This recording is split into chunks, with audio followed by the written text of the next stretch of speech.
Hola, buenos días a todos. Hola, Manuel. Bueno, pues hoy os he traído algo un poco diferente porque os quiero compartir un poco sobre lo que me ha estado pasando esta semana.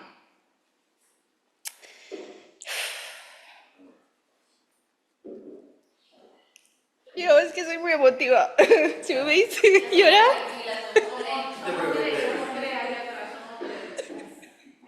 No, no os preocupéis, es que, bueno, sí.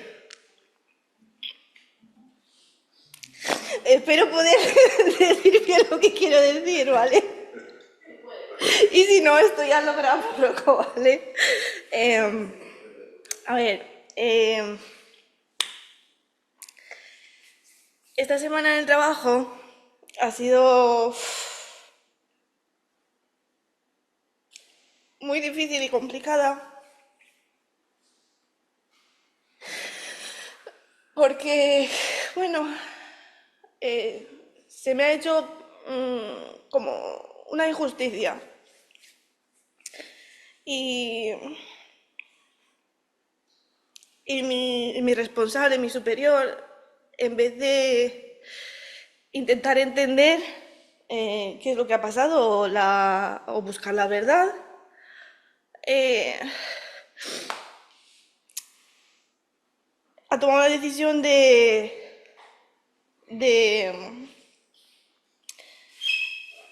darme mucho trabajo y marcarme un plazo muy, muchas gracias, poco realista para entregar un trabajo que es súper complicado.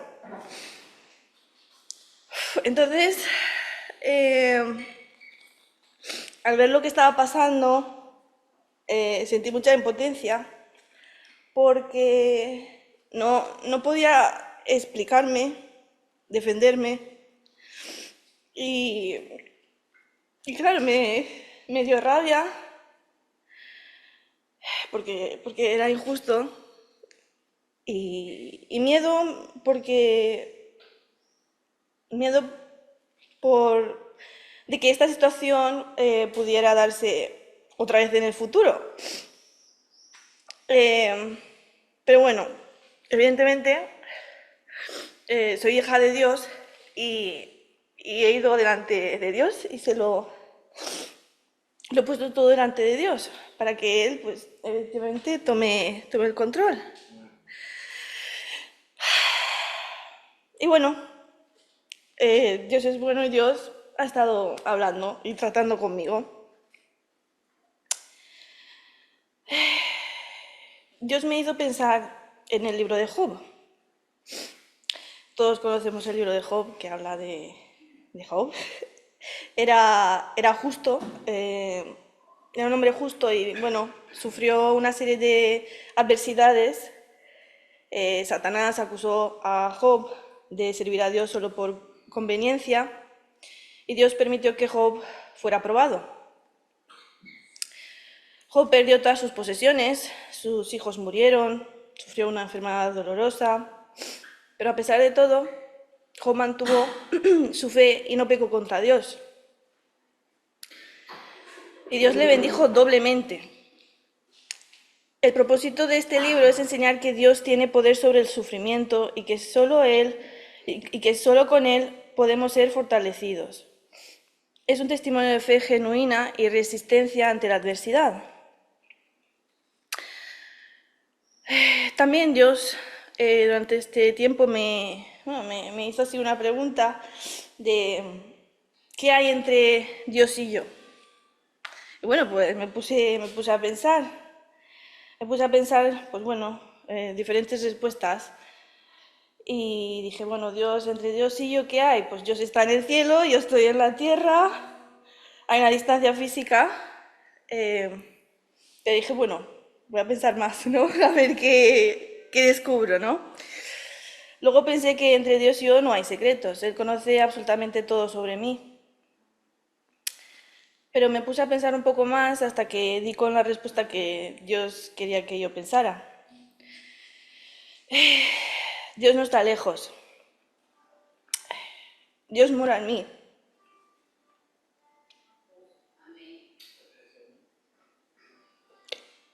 el Espíritu de Dios habita en mi interior. Y eso me consoló mucho, saber que Dios está aquí, está ahora conmigo.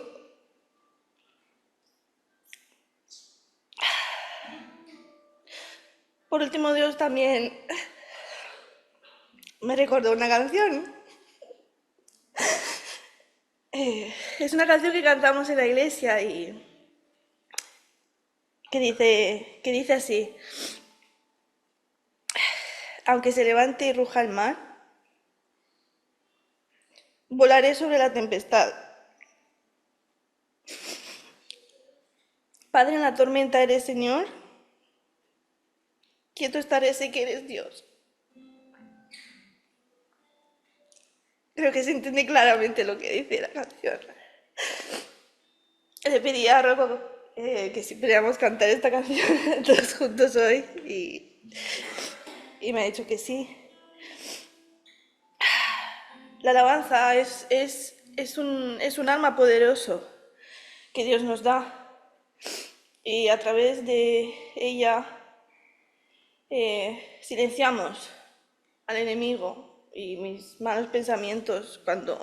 Cuando me levanté por la mañana con esta canción, sentí una paz, sentí consuelo.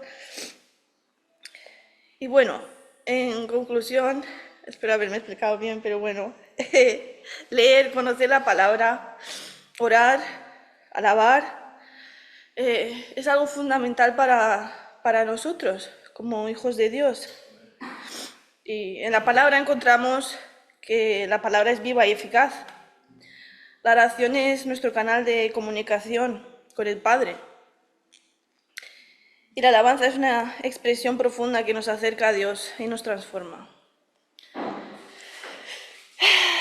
Y con todo esto quiero decir que Dios no es ajeno, que Dios es un Dios presente, que vive todo contigo, conmigo, con todos nosotros. Y que es nuestro Padre. Y quiero orar para dar gracias, Señor. Gracias porque estamos hoy reunidos en tu nombre, Padre, porque podemos tener libertad de hablar contigo en cualquier momento, en cualquier situación. Te doy gracias, Padre, por la Iglesia La Roca, por todos los hermanos y hermanas que estamos aquí, por los que están por llegar, Señor. Venimos con un corazón humilde, abierto a tu palabra, Señor, a tu presencia. Te pedimos que tú bendigas el día de hoy, el culto de hoy, Señor. Habla a nuestros corazones, Padre, fortalécenos. Y gracias, Padre, por estar en control en nuestras vidas y por ser nuestra roca, Señor. En el nombre de Jesús, amén. Vamos a continuar con nuestra aventura del libro de los Hechos, en el capítulo 3, que lo vamos a tocar el día de hoy.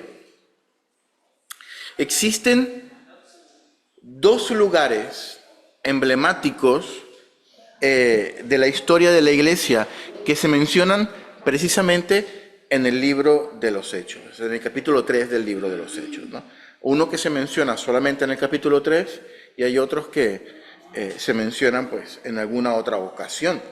En el capítulo 2 estuvimos hablando de otro lugar emblemático que es el aposento alto, ¿no? Y estuvimos diciendo que era muy probablemente un segundo piso, un segundo nivel llamado pues la habitación de verano, que solían tener las casas en esa época allí, con grandes ventanas para que en el verano pues la gente viviese allí, o si alguna persona venía pues de visita pudiese estar allí, corría el aire pues, y en verano pues más o menos en esta temporada en que estamos entrando nosotros, donde seguramente pues necesitamos algún lugar donde corra el viento, qué rico, ¿no? Porque hace muchísima falta en estos días de verano, ¿no? Y ese era pues el aposento alto que estuvimos hablando. Y en este capítulo 3 se mencionan dos lugares que, como comentábamos hace un momento, pues uno de ellos pues, se nombra solamente en el capítulo 3 y otro se nombra en alguna otra ocasión. La primera es una puerta del templo del templo de los tiempos de Jesús, el segundo templo, el templo de Herodes, llamado la puerta, la hermosa, conocida como la hermosa. Y en segundo lugar, hay otro lugar llamado el pórtico de Salomón. Son dos lugares emblemáticos que, digamos que gira en torno un poquito a la temática del capítulo 3 de esos dos lugares, ¿no? El primer templo de Israel fue construido por el rey Salomón. ¿Se acuerdan? Bueno, a David, que no pudo construir el templo porque David tenía, según mismas palabras del Señor, sus manos manchadas de sangre, ¿no?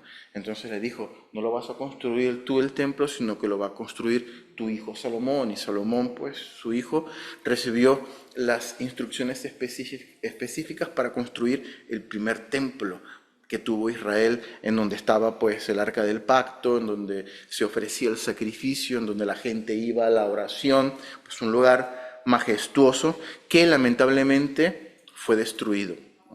Fueron atacados, los babilonios atacaron pues Jerusalén y destruyeron el templo.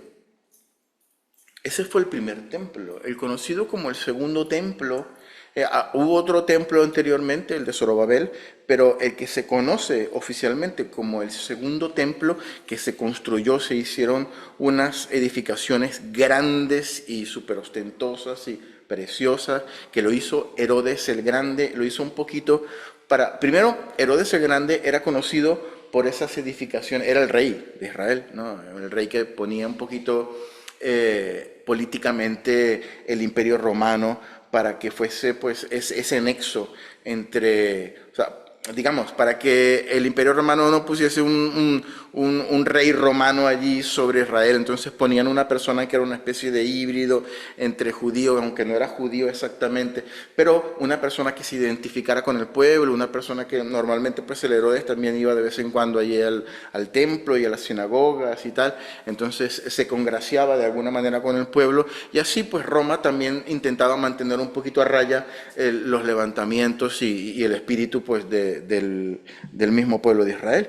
Y este señor, Herodes el Grande, tenía muchísima predilección por las grandes construcciones. Y una de las cosas que hizo también para congraciarse y para ganarse el favor de los judíos fue construirles el templo o terminarlo, porque habían pues algunas ruinas y algunas cosas allí que el hombre pues terminó. Y el templo, pues algún día pues me gustaría que hablásemos del templo, pero el templo era una construcción gigantesca, más que todo en extensión, porque el templo en sí no era tan grande, pero habían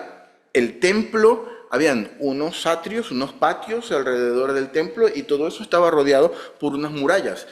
Las murallas tenían varias puertas por donde se podían ingresar. Una vez dentro, pues estaban en los diferentes patios que habían y podían ir al templo, que era como otra casita, o otra casa, otro templo, dentro de las murallas. Obviamente, las diferentes puertas que habían eran necesarias porque como era tan grande, para que una persona no tuviese que dar la vuelta para poder entrar por la puerta principal, pues habían varias puertas para poder ingresar a la anterior.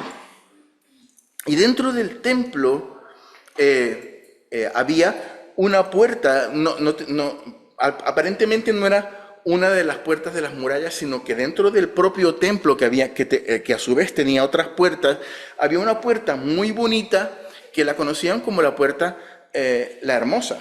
Era como decir, pues, o sea, era para identificarlas, pues le ponían puertas, ¿no? A las que rayaban con grafiti le ponían a la puerta del grafiti, a la que pues siempre había unos gatitos, la puerta de los gatitos. No, en este caso, pues había una puerta que aparentemente era de bronce, de Corinto, que lo había hecho pues algún artesano de Corinto, según cuenta la tradición. Era una puerta grande de Corinto con chapas de oro y de plata, y era tan bonita pues que la gente la conocía como la puerta bonita, la puerta hermosa, pues, y es la que se nombra en el libro de los Hechos aquí, ¿no? No se sabe a ciencia cierta dónde estaba esa puerta. Hay tres teorías que no vale la pena que las estudiamos aquí, pero no se sabe a ciencia cierta dónde estaba la puerta, porque recordemos que ese templo tan bonito y tan maravilloso, en el año 70 de la era cristiana, después de Jesucristo, pues ya los israelitas pues tenían algunos focos de personas que eran beligerantes, ¿no?, hacia el pueblo romano, y se levantaron y pues el Imperio Romano dijo, pues lo vamos a apaciguar, y se metió un general allí y tal, y dijo, no, él dijo, no toquen el templo, pero uno de sus soldados les prendió fuego y casi todo el templo pues fue prácticamente destruido. Entonces, eso fue en el año 70. Lo que se sabe del templo es lo poco que la gente fue guardando de generación en generación, y algún manuscrito que se encontró, sobre todo de una persona que es el historiador Flavio Josefo, que conocía el templo muy bien, que lo conversamos de Flavio Josefo el día de cuando estuvimos viendo parte de la cristología, ¿no? Dentro de las murallas del templo había también una zona que era probablemente una zona de acceso de la parte exterior de las murallas al interior, que era una parte conocida como el pórtico de Salomón. Era como decir pues un pórtico, pues una entrada. Recordemos que los muros no eran delgaditos así, eran muros muy gruesos. Entonces había pues una entrada del exterior en donde no se sabe si había una puerta grande o no, probablemente sí que había una puerta, pero había un pasadizo que dicen los historiadores que tenía como unos 8 metros de altura, con techo de madera de nogal, y tenía pues unas columnas que mantenían eso. Era como el pasadizo, como un tunelcito que había para entrar a la parte interna del templo, la parte de los atrios del templo, y eso se llamaba, o era conocido como el pórtico de Salomón. El pórtico de Salomón era muy curioso porque era como el lugar de encuentro, ¿no? Era como el lugar donde la gente iba y se encontraba, y casi siempre pues la gente se veía en el pórtico de Salomón. Era una entrada común para ir a la parte del templo, y también pues un lugar de reunión, ¿no? Cuando algunas personas pues querían reunirse, pues era el lugar de quedada. Nos vemos en el pórtico de Salomón, y ya todo el mundo pues sabía dónde quedar. Entonces era un lugar, digamos, como de moda, o como de, no sé, como de encuentro, pues un lugar de encuentro, ¿no? Mucha gente solía quedar allí. Hechos capítulo 3. A partir del versículo 1 comenzamos a leer el capítulo 3. Pedro y Juan, los apóstoles, Pedro y Juan, subían juntos al templo a la hora novena, la de la oración. Y era traído un hombre cojo de nacimiento, a quien ponían cada día a la puerta del templo, que se llama La Hermosa, para que pidiese limosna de los que entraban en el templo. Pues era normal que mucha gente subiera al templo a la hora novena, porque era la hora de la oración. La hora novena eran las 3 de la tarde. Eso más o menos lo tenemos como referencia, porque es la misma hora que Jesús entrega su espíritu. Desde la hora sexta a la hora novena hubo tinieblas en la tierra, y en la hora novena Jesús muere, y era más o menos, eran las 3 de la tarde, era el equivalente a las 3 de la tarde. Es más que probable que no solamente Pedro y Juan, sino que todos los apóstoles seguían con la misma costumbre de ir a orar al templo a las horas pautadas. En ese tiempo, en los tiempos de Jesús, todavía se oraba, había oración 3 veces al día en el templo. Entonces la gente acudía 3 veces al día a orar en el templo. Y pues es muy probable que Pedro y Juan mantenían, aunque ellos entendían pues el nuevo evangelio, ellos iban y hacían la oración de costumbre que hacían los judíos, y seguramente aprovechaban para compartir el evangelio de Jesucristo en ese momento, ¿no? La gente iba a orar, mantenía la costumbre de orar 3 veces al día en el templo. Y nos cuenta el relato bíblico que traían a un hombre que era cojo de nacimiento, ¿no? A quien ponían cada día a la puerta del templo, la puerta precisamente que se conocía como la puerta bonita o la puerta hermosa, ¿no? Aparentemente este hombre estaba casi totalmente inmovilizado para caminar, o si tenía algún tipo de movilidad, pues sería poquísima, hasta tal punto de que nos dice el relato bíblico que tenían que llevarlo y ponerlo allí, ¿no? por su problema, ¿no? Y lo ponían justo delante de la puerta del templo, la puerta bonita, donde no solamente había tráfico de personas, sino que había varias veces al día la gente iba y venía, porque la gente tenía que entrar por allí para ir al templo a la oración. Entonces era alguien a quien la gente veía todos los días, ¿no? Entonces imagínate, era como, no sé, como parte del folclore, allí parte del paisaje, ¿no? Pues formaba parte de la puerta bonita, allí el cojo allí sentado probablemente en algún escalón que estaba por allí a un lado de la puerta, ¿no? Era súper conocido por todos, ¿no? Y el cojo pues se sentaba allí a pedir dinero, a pedir limosna. En ese tiempo, pues, ¿qué es lo que podían hacer los tullidos y las personas que tenían problemas de movilidad o enfermedad? Pues pedir limosna, pedir misericordia a la gente, y la gente pues le daba ayudas con monedas. Versículo 3. Este se refiere al cojo cuando vio a Pedro y a Juan que iban a entrar en el templo, les rogaba que les diesen limosna. Pedro, con Juan, fijando en él los ojos, le dijo, míranos. Entonces él les estuvo atento, esperando recibir de ellos algo. El cojo pues estaba esperando, obviamente, pues alguna moneda de parte de Pedro y Juan. Y es curioso cómo Pedro lo mira fijamente y le dice, míranos, míranos, o sea, préstanos atención, ¿no? Y el cojo pensó que iba a recibir alguna moneda, y es probable pues que haya extendido su mano derecha para que le diera alguna de las monedas, ¿no? Ahora es curioso que, que a este hombre era lo normal, ¿no? Pedir pues allí a las personas que pasaban. Y dice el versículo 6 que Pedro dijo, no tengo plata ni oro, pero lo que tengo te doy. En el nombre de Jesucristo de Nazaret, levántate y anda. Versículo 7. Y tomándole por la mano derecha, le levantó, y al momento se le afirmaron los pies y los tobillos, y saltando se puso en pie y anduvo, y entró con ellos en el templo, andando y saltando y alabando a Dios.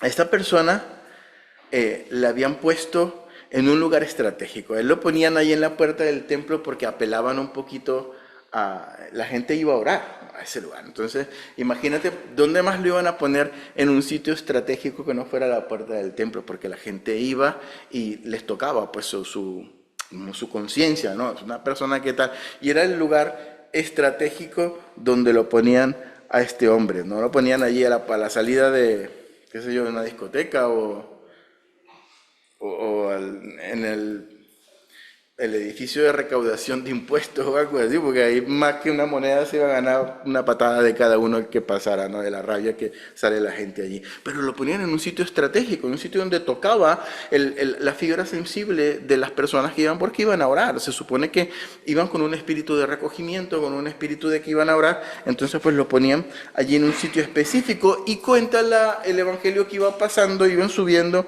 Pedro y Juan. Y es curioso que Pedro le dice, míranos. El cojo estaba esperando lo que recibía de todas las personas, pues unas monedas. Y cuando Pedro lo miró fijamente, le dijo, el cojo pensando que le iba a dar algunas monedas, Pedro le dice unas palabras que seguramente desilusionaron o decepcionaron a la persona. No tengo oro ni tengo plata. Darle una moneda, hermano, o dos monedas, o tres, hubiese sido lo más fácil, hubiese sido lo indicado, de hecho hubiese sido lo cultural y socialmente aceptado, ¿no? Cuando vemos una persona que está allí, que está pidiendo dinero, ¿qué es lo que hace la gente? Pues le da una monedita y una cosa, pues, y sigue su camino. Con una moneda, el cojo hubiese quedado contento. Los apóstoles, a la vista de todos, hubiesen dado un buen testimonio, porque ellos pues no estaban muy bien vistos en ese momento. Eran los discípulos del profeta loco que habían matado y que habían dicho que había resucitado, entonces estaban un poquito en la mira de la gente. Ellos hubiesen dado un buen testimonio al darle una monedita allí, y la gente hubiese pensado, mira qué espléndidos y qué buenos que son los seguidores del profeta este que crucificaron, ¿no? Y su conciencia, la conciencia de Pedro y Juan también hubiese quedado tranquila, porque cuando le damos una moneda a una persona, quedamos un poquito que bueno que soy, ¿no? Porque le he ayudado, ¿no? Pero una de las enseñanzas, queridos hermanos, que podemos extraer de este episodio es una pregunta que a mí me parece sumamente interesante. Me gustaría que nos la llevásemos en nuestro corazón en el día de hoy. ¿Qué tienes tú para dar? ¿Qué tengo yo para dar a las personas que necesitan? A las personas que realmente necesitan. ¿Qué tengo yo para dar a mis vecinos? ¿Qué tengo yo para dar a las personas que estudian conmigo, que trabajan conmigo? ¿Qué tengo yo para dar a mis familiares que no conocen al Señor Jesús? ¿Qué tengo yo para dar? ¿Qué les doy yo a ellos cuando vemos una necesidad en el corazón y en la vida de estas personas? ¿Qué tengo yo para dar? Es una pregunta que nos debería llevar a la reflexión. Lo primero que nos debería llamar la atención, o por lo menos lo primero que a mí me llama la atención en este episodio, es que cuando ves a alguien pidiendo dinero, yo no sé si a ti te pasa, igual soy yo el rarito y me pasa solamente a mí, pero la actitud que nosotros tomamos cuando vemos una persona que está pidiendo es que a mí me genera un poquito de incomodidad. O sea, yo no me siento totalmente cómodo en esa situación, sobre todo si no tengo nada para darle, como me pasa a mí, que yo casi nunca tengo monedas ni dinero en el bolsillo, casi nunca, la verdad. Y a veces voy caminando con mis hijas por la calle, y mis hijas que son, no sé, como súper básicas y súper y sota caballo rey, dicen, vamos a ver papá, pero hay una persona pobre que está pidiendo dinero, ¿por qué no le das? ¿No? O sea, ella no puede entender que hay matices y que hay colores de por medio. A veces la respuesta es sencilla, pues no, en este momento no tengo, mami, pero a veces es mucho más complicada la situación dependiendo de cómo nos encontremos, dependiendo de lo que estamos viendo allí de esa persona pidiendo, ¿no? Y tampoco podemos nosotros salir por la calle y ayudar a todo el mundo que se nos pida, porque pues sin despeinarnos y sin tranquilamente pues nos quedamos en media hora sin el sueldo del mes, ¿no? Pero cuando vemos a una persona necesitada en mayor o en menor medida, a mí me viene esa sensación de incomodidad, ¿sabes? Me siento incómodo, ¿no? Incomodidad porque independientemente de que tenga para ayudarle o no, es una situación difícil, es una situación que no es bonita, ¿no? A veces la persona tiene una enfermedad, o a veces la persona tiene pues una llaga o alguna cosa fea en su cuerpo y da un poquito cosa verlo, o nos sentimos la empatía con esa persona que decimos, pobrecita, que a veces nos miramos nosotros mismos y decimos, hemos sido bendecidos con salud porque caminamos y esa persona no puede caminar, ¿no?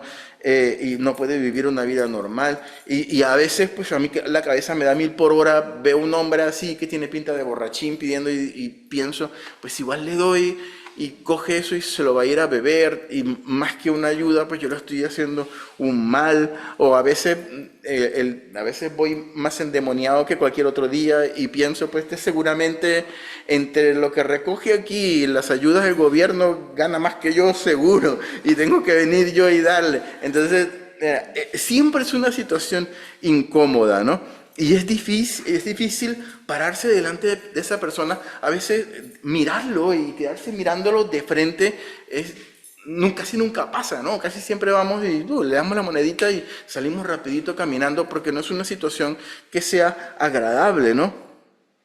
Y eso lo podemos extrapolar. Ahora estamos hablando de un mendigo, de una persona que está pidiendo en la calle, pero ¿qué hay de las personas que nos conseguimos diariamente con necesidades? Personas que tienen necesidades de ser cubiertas, una persona que está esperando una respuesta de parte de Dios, una persona que está enferma y necesita la ayuda de parte de nosotros, necesita una ayuda de verdad, necesita ser cubierta esa necesidad. Una persona que tiene un vacío terrible en su vida, que tiene depresión, que tiene un problema, que necesita realmente una ayuda, ¿no? Y lo más sencillo es darle una monedita, como lo hacemos con el mendigo. Nos vemos un mendigo allí y todo, sin mirar, tú, tiramos la monedita así, ta, y nos vamos, pues bueno, ya hemos cumplido y tal, y hemos hecho la monedita y que allí él se verá, ¿no? Y tal. Y nos vamos y seguimos y nos olvidamos de la situación, ¿no? Y sin ni siquiera cruzarnos las miradas. Y si eso lo extrapolamos a otras situaciones que a veces no, nos encontramos, lo más sencillo, equivalente a dar una moneda, es decir, sí, bueno, Dios te bendiga. Sí, vamos a orar por eso, hermano, tranquilo. No te preocupes que Dios tiene el control de todas las cosas.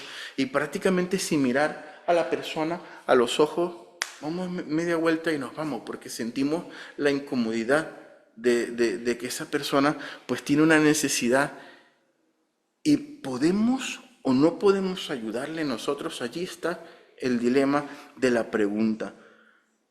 Cuando damos algo, si nosotros damos un poquito, es porque eso es lo que tenemos para dar.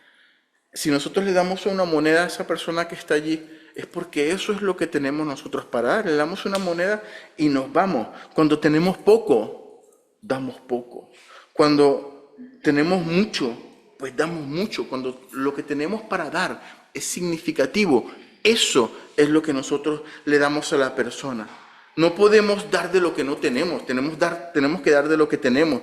Y esa es una gran enseñanza, hermanos, que nos deja, creo yo, el capítulo 3 del libro de los Hechos. Pedro y Juan le dijeron a la persona que estaba allí, no tengo oro ni tengo plata. Tú me estás pidiendo oro y plata, tú me estás pidiendo moneda. Pues precisamente eso es lo que yo no tengo. Y le dijeron, tú estás esperando que nosotros te demos eso que no tenemos. Yo no te puedo dar de lo que no tengo, pero te voy a dar de lo que sí tengo. Te voy a dar de lo que sí tengo. Y lo que Pedro y Juan tenían era lo que realmente esa persona necesitaba. Esa persona no necesitaba una monedita, esa persona necesitaba ser sanada. Esa persona no necesitaba pañitos de agua fría, necesitaba algo que resolviera la raíz de su problema. Más adelante, no sé si es en el capítulo siguiente o en un par de capítulos más adelante, se habla de que este cojo, porque se menciona y se recuerda, tenía 40 años sin poder caminar. Entonces, era lo que necesitaba esta persona. Es algo que necesitamos, hermanos, nosotros como creyentes. Es algo que necesitamos como iglesia, queridos hermanos.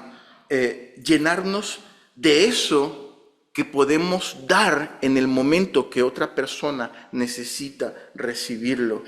Pedro y Juan le dijeron a este hombre que había estado cojo toda su vida, por 40 años, aquí te doy una segunda oportunidad, una vida nueva. Muchísimo más, algo de muchísimo más valor que una moneda. Y nosotros, hermanos, tenemos en nuestras manos cosas de muchísimo más valor que un simple Dios te bendiga. Sí, Dios tiene el control de todas las cosas. No te preocupes que yo oraré por eso. Necesitamos como iglesia y como creyentes dar a las personas que necesitan una respuesta como la dio Pedro y como la dio Juan aquí.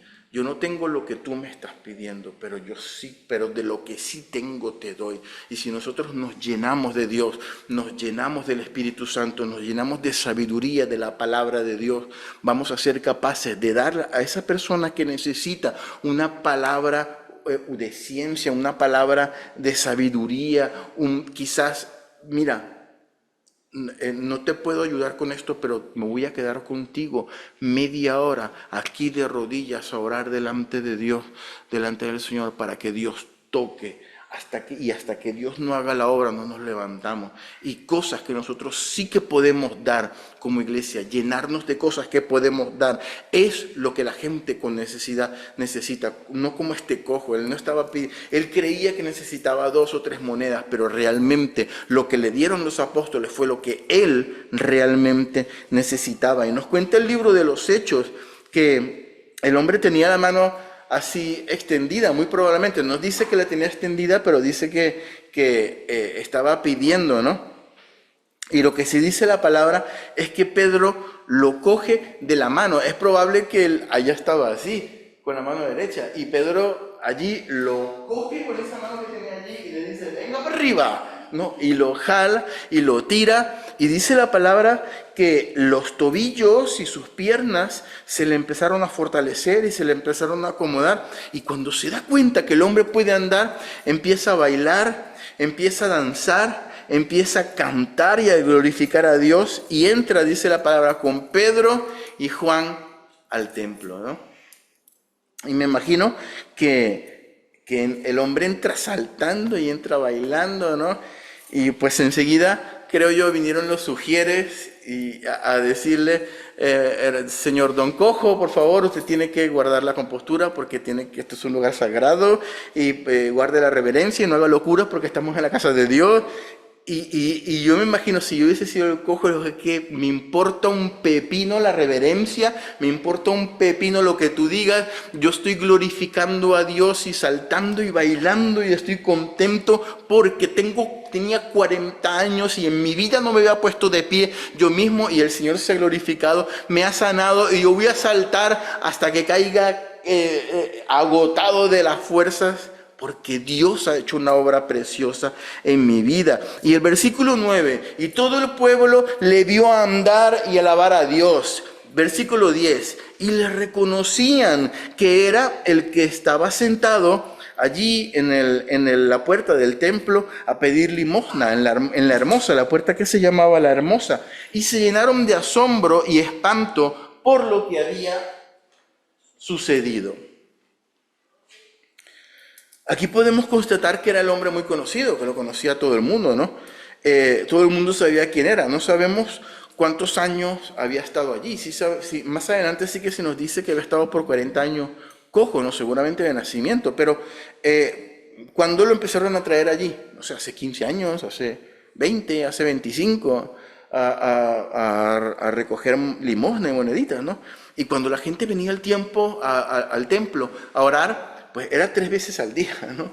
Entonces lo veía a la hora sexta, cuando entraba la primera oración, y lo veía a la salida, y ahí estaba el hombre. Y a la hora, la siguiente oración era la hora sexta, la hora novena, y a la hora, no, a la hora,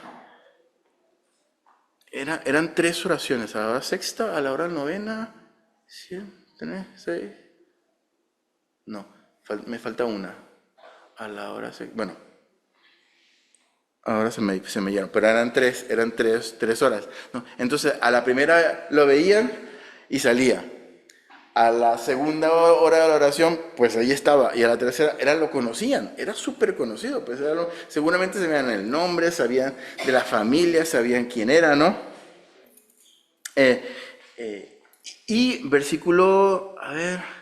Dice la palabra que se llenaron de asombro y de espanto por lo que estaban viendo en ese momento, ¿no? Y dice el versículo 11, y teniendo asidos a Pedro y a Juan, el cojo que había sido sanado, todo el pueblo, atónito, concurrió a ellos al pórtico que se llama de Salomón.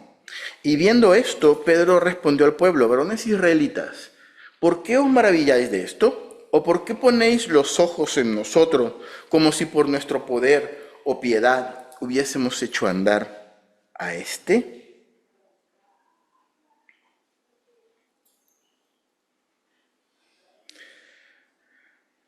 Dice la palabra que el cojo o el excojo aún estaba agarrado de Pedro, o sea, lo tenía allí como, no sé, me imagino que uno a cada lado lo tenía cogido así, no lo suelto, no voy a hacer que me caiga, ¿no?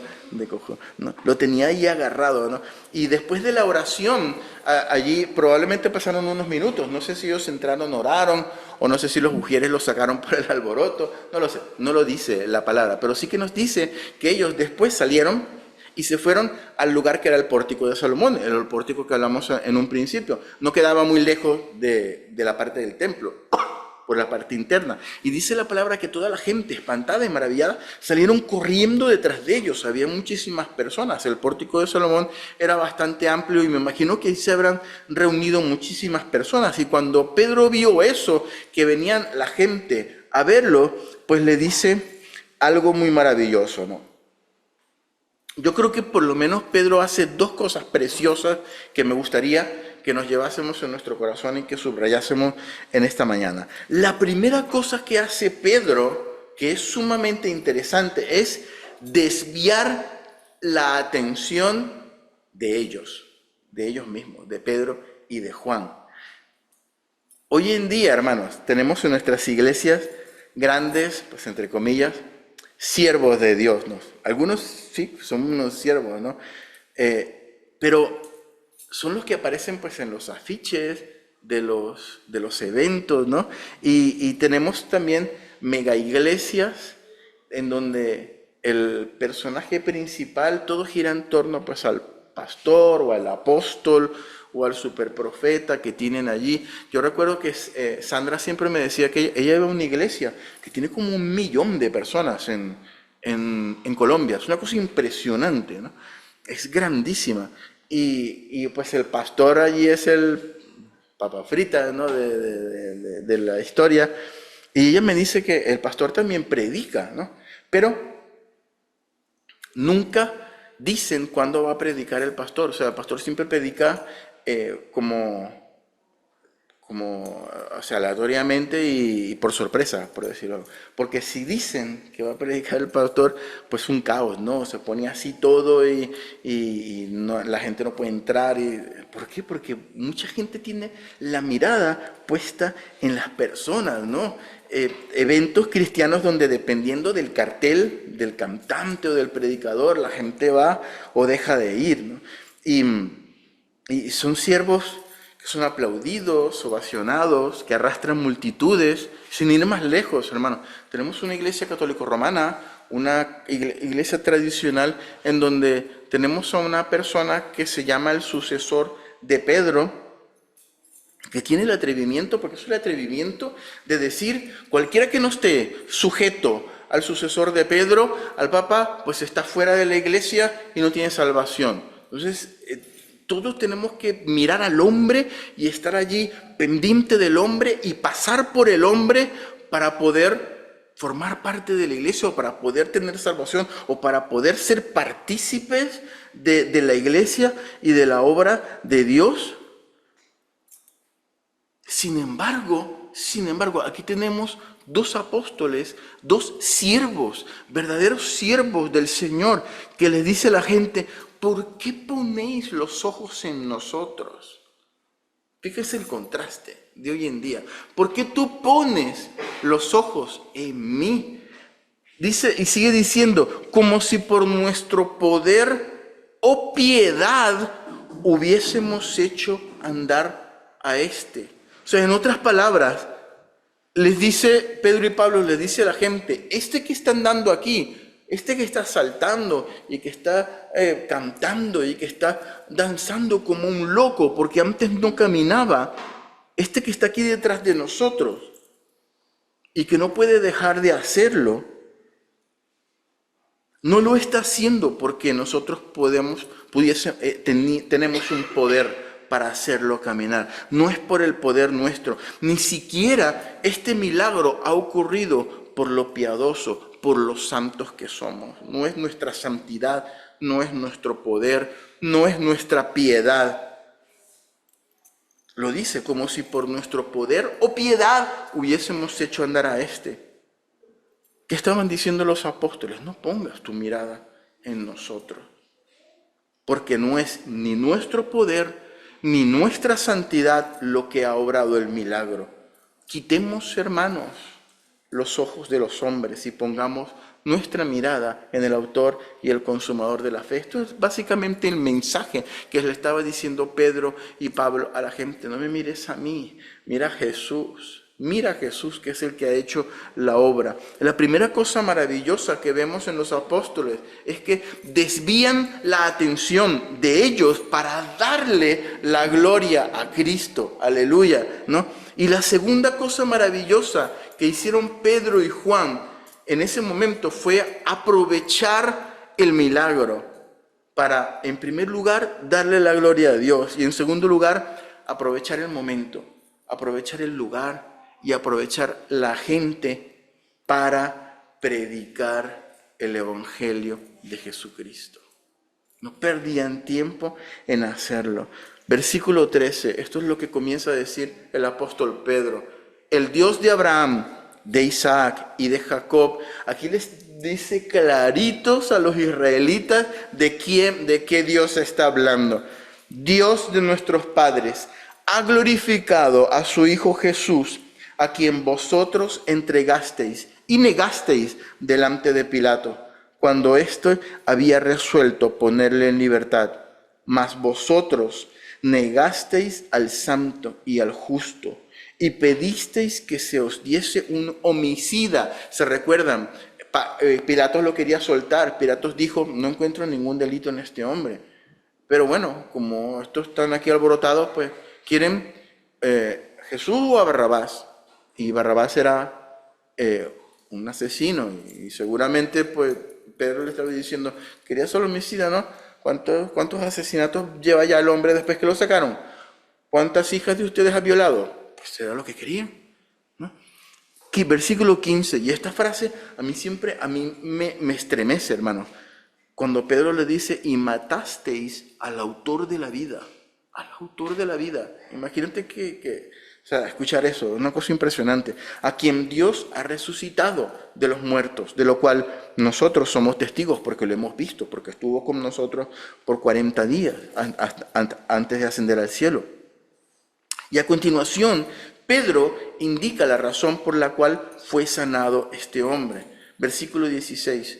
Y por la fe en su nombre, o sea, en el nombre de Jesús, a este que vosotros veis y conocéis, que sabéis quién es, que sabéis cómo se llama, que venía aquí todos los días a recoger la limosna, le ha confirmado su nombre. Y la fe que es por él, la fe que él ha tenido en el nombre de Jesús, esto quiere decir que es muy probable que él ya conocía el Nazareno, que él ya conocía la historia de Jesús y que ya conocía lo que los apóstoles estaban predicando. Por la fe que es por él, ha dado a esta completa sanidad en presencia de todos vosotros. Él es sano por la fe que tuvo en Jesús, no porque seamos nosotros súper santos, no porque seamos nosotros súper poderosos, no tenemos nada que ver aquí, solo somos instrumentos. Mirad a Jesús y la fe que él tuvo en el Jesús que vosotros habéis crucificado y entregado es lo que le ha sanado. Versículo 17, mas ahora, hermanos, sé que por ignorancia lo habéis hecho, como también vuestros gobernantes. Crucificar a Cristo se refiere, ¿no? Versículo 18. Pero Dios ha cumplido así lo que había antes anunciado por boca de todos sus profetas, que su Cristo había de padecer. Versículo 19. Así que vuelve a repetir el evangelio que dio durante su primera predicación en el día de Pentecostés. Arrepentíos y convertíos para que sean borrados vuestros pecados, para que vengan de la presencia del Señor tiempos de refrigerio. Versículo 20, y Él envíe a Jesucristo que os fue anunciado antes. Aquí está hablando de una segunda venida. Ellos sentían cercana la segunda venida de Cristo. Arrepentíos todos rapidito para que vuelva a venir y se acabe esto de una vez y instaure su reino y le devuelva a Israel la gloria, pero primero tenéis que arrepentiros, ¿no? Entonces sigue diciendo el versículo 21, ¿a quién? A Jesús. De cierto, es necesario que el cielo reciba hasta los tiempos de la restauración de todas las cosas de que habló Dios por boca de sus santos profetas que han sido desde tiempo antiguo. Porque Moisés dijo a los padres, el Señor vuestro Dios os levantará profeta de entre vuestros hermanos, como a mí, a él oiréis en todas las cosas que os hable. Versículo 23, y toda alma que no oiga a aquel profeta será desarraigada del pueblo. Versículo 24, y todos los profetas, desde Samuel en adelante, cuantos han hablado, también han anunciado estos días. Vosotros sois los hijos de los profetas. Vosotros sois los descendientes de los profetas, ¿no?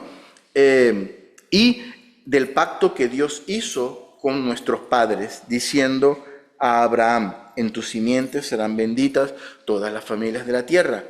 Versículo 26. A vosotros primeramente, Dios, habiendo levantado a su Hijo, lo envió para que os bendijese, a fin de que cada uno se convierta de su maldad. Hermanos, para concluir, a veces nosotros mismos somos como el mendigo, que tenemos nuestras manos esperando de parte de Dios las una o dos moneditas que nos dé. Señor, dame esto, dame esta monedita, Padre, que lo necesito para seguir adelante. Porque es lo lógico, a veces necesitamos las cosas inmediatas, pues el dinero para pagar la factura o la sanidad del dolor que tenemos. Esas son cosas inmediatas y lógicas que le pedimos a Dios, ¿no? Pero la mayoría de las veces Dios tiene un plan muchísimo más grande para cada uno de nosotros. No siempre obtenemos lo que pedimos, porque Dios sabe realmente lo que necesitamos. Amén. Estamos con la mano extendida, esperando nuestra respuesta, pero tantas veces Dios tiene algo mucho más grande para cada uno de nosotros, como en el caso del mendigo. Eran las 2 moneditas, lo que necesitaba era una sanidad total, ¿no? Y allí estuvo, saltando, danzando, glorificando a Dios en el templo porque le había sanado. Amén. Este es el capítulo 3 de Hechos. Señor, te damos gracias por tu palabra. Gracias por lo maravilloso que tú eres. Gracias, Señor, porque tú tienes cosas mucho más grandes y maravillosas para cada uno de nosotros.